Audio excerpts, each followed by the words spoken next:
நண்பர்களே, அதாவது நான் என்ன சொல்ல வரேன்னா, ஆட்சி இப்போ நமக்கு வந்துட்டு நம்ம பக்கம் வந்துருச்சு. தமிழக வெற்றி கழகம் ஜெயிச்சிருச்சு. அப்படி இருக்கும்போது நம்ம சுற்றி எல்லாமே டிவிக்கு கவர்மெண்ட்டான நம்ம கண்ணுக்கு தெரியணும். இன்னும் டிஎம்கே கவர்மெண்ட் நம்ம கண்ணுக்கு தெரியுது. உனக்கு எனக்கும் அப்படி தெரியுதா இல்லை உங்களுக்கும் அப்படி தெரியுதா தெரிய மாட்டேங்குது. வேணா பார்க்குறீங்களா? சரி பாருங்க, இவர் தான் மூர்த்தி. அதாவது திமுக கட்சி கிழக்கு வேட்பாளர் மூர்த்தி. அவர் தான் இந்த தேர்தலில் தோற்று வேட்பாளர் தான். ஒத்தரா ஜெயிச்சாரா சரியாக தெரியல மக்களே. ஆனால் எனக்கு என்ன, திமுக எதிர்கட்சியாக வந்துருச்சு. இப்போ தமிழகத்தில் ஆளும் ஒரே சக்தி, தூய சக்தி, வெற்றி கழகம் சக்தி, தமிழக வெற்றி கழகம். நம்ம தளபதி போட்டா போட்டுக்கிட்டு ஏன் போட்டால் கூட தளபதி போட்டா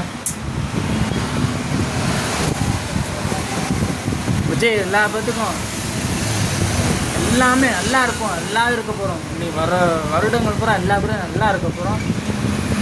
எல்லா பேரும் நல்லா இருக்கும், நானும் நல்லா இருக்க போகிறேன்.